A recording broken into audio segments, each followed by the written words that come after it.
Hello everyone, welcome to my YouTube channel. इस वीडियो में हम करने वाले हैं क्लास 6 के बच्चों के लिए उनकी वर्कशीट। चलिए स्टार्ट करते हैं। सबसे पहले आप सभी अपना नाम लिखेंगे, टीचर का नाम लिखेंगे, डेट लिखेंगे, वर्कशीट का नंबर लिखेंगे, क्लास एंड सेक्शन लिखेंगे, सब्जेक्ट लिखेंगे। सब्जेक्ट आपकी वर्कशीट का है social science, geography, English medium. चलिए पढ़ते हैं। आज हम एक नया चैप्टर स्टार्ट करेंगे, chapter number 5, major domains of the earth. आज हम पढ़ेंगे कंटिनेंट्स के बारे में। There are two main divisions of the Earth's surface. The large land masses are known as the continents, and the huge water bodies are called the ocean basins. तो यहाँ पर दो अर्थ का जो सर्विस है उनको दो पार्ट्स में डिवाइड करा है। ठीक है, मतलब कि जो बड़े बड़े होते हैं, जिसमें बहुत सारी बड़ी बड़ी जगह होती है बहुत सारी, उनको हम बोलते हैं कंटिनेंट्स। ठीक है, और जो ह्यूज वाटर बॉडीज़ होती है उनको हम बोलते हैं ओशियन बेसिन्स। तो यहाँ पर आपको एक मैप भी दे रखा है जिसमें आपको बहुत सारे कंटिनेंट्स एंड ओशियन बेसिन्स आपको दिखाए रहे हैं। आप उसको ध्यान से देखिएगा और समझिएगा। तो यहाँ पर आपको कुछ एक्सप्लेनेशन दिए, उसको समझते हैं। There are 7 major continents. यहाँ पर हमारी जो है कम से कम 7 मेजर कंटिनेंट्स होते हैं। कितने होते हैं? 7 होते हैं। These are separated by large water bodies. इनको large water bodies से separate यानी अलग अलग किया गया है। These continents are, ये continents कौन कौन से उसको पढ़ते हैं। एशिया है, Europe, Africa, north America, south America, Australia and Antarctica. तो ये हमारे 7 continents. Look at the map of the world and notice that the greater part of the land mass lies in the northern hemisphere.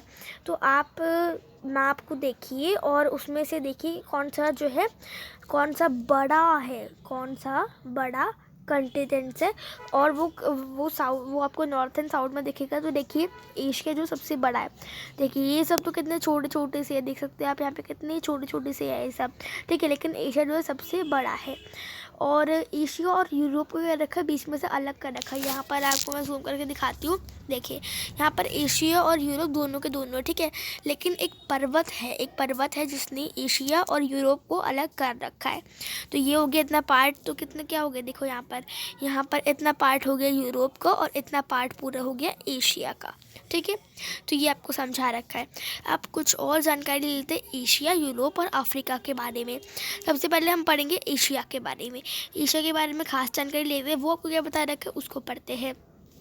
First आपसे बोला है the largest continent, it covers about 1/3 of the total land area of the अर्थ। ये Asia जो है बहुत बड़ा continent है और इसमें 1/3 पार्ट जो है टोटल लैंड का, ज़मीन का, वो कवर हो जाता है। It lies in the eastern hemisphere. तो ये जो है ये ईस्टर्न हेमिस्फीयर में आता है। The tropic of the cancer passes through this continent. जो कैंसर होते हैं, ट्रॉपिक होता है कैंसर का, वो इसी से पास करते हैं। Asia is separated from Europe by the Ural mountains of the west. जो है एशिया जो है उसको यूरोप से अलग कर रखा है यूरल माउंटेन्स से। तो जब इसमें वो मैंने बताया ना, माउंटेन है, एक पहाड़ है, वो है यूरल माउंटेन्स। ठीक है, और वो वेस्ट साइड में है। The combined land mass of Europe and Asia is called the Eurasia. यानी यूरोप और एशिया को प्लस करेंगे तो उसका हम आधा वर्ड ले लेंगे, क्या बन जाएगा, यूरेशिया। ठीक है, तो ये बता रखा है। बात करते हैं यूरोप की। The continent lies to the west of the Asia. ये एशिया की वेस्ट साइड में पड़ता है Europe. The Arctic circle passes through it. जो आर्टिक सर्कल है उससे पास करता है। It is bound by water bodies on 3 sides. ये चारों तरफ से वाटर बॉडीज यानी समुद्रों से घिरा हुआ है। ठीक है, अफ्रीका की बात करते हैं। It is the second largest continent after Asia. ये एशिया के बाद सेकेंड बड़ा कंटिनेंट है। ठीक है, मतलब सेकेंड नंबर पर एक बड़े कंटिनेंट की बात करें तो उसमें अफ्रीका ही आएगा। द इक्वाटर और 0 degree latitude runs almost through the middle of the continent. फिर थर्ड बता रखा है, a large part of Africa lies in the northern hemisphere. Africa का जो लार्जर पार्ट है वो नॉर्थन हेमिस्फीयर में आता है। It is the only continent through which the tropic of cancer the equator, और इससे भी जो क्रम रेखा होती है वो पास करती है। और द सहारा डेजर्ट, जो सहारा डेजर्ट है जिसको बहुत बड़ा और गर्म डेजर्ट गर्म रेगिस्तान माना जाता है वो अफ्रीका में ही है।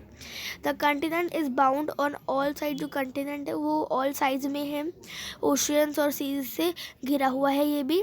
The world's longest river the Nile flows through it, तो जो वर्ल्ड की लॉन्गेस्ट रिवर है नाइल वो इससे बहती हुई जाती है। बात करते हैं अब हम क्वेश्चन आंसर्स की। पहला क्वेश्चन आपसे पूछा है what is known as continent, ये पूछा है आपसे। तो ये देखिए आपके फर्स्ट का आंसर।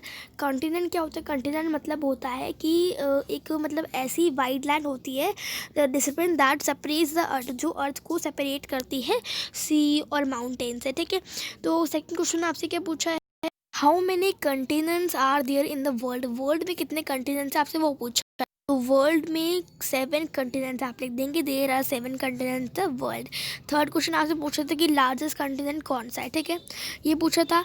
तो मैं आप पढ़ लेना उसमें से, तो उसका आंसर होगा the largest continent is Asia, Asia largest continent है।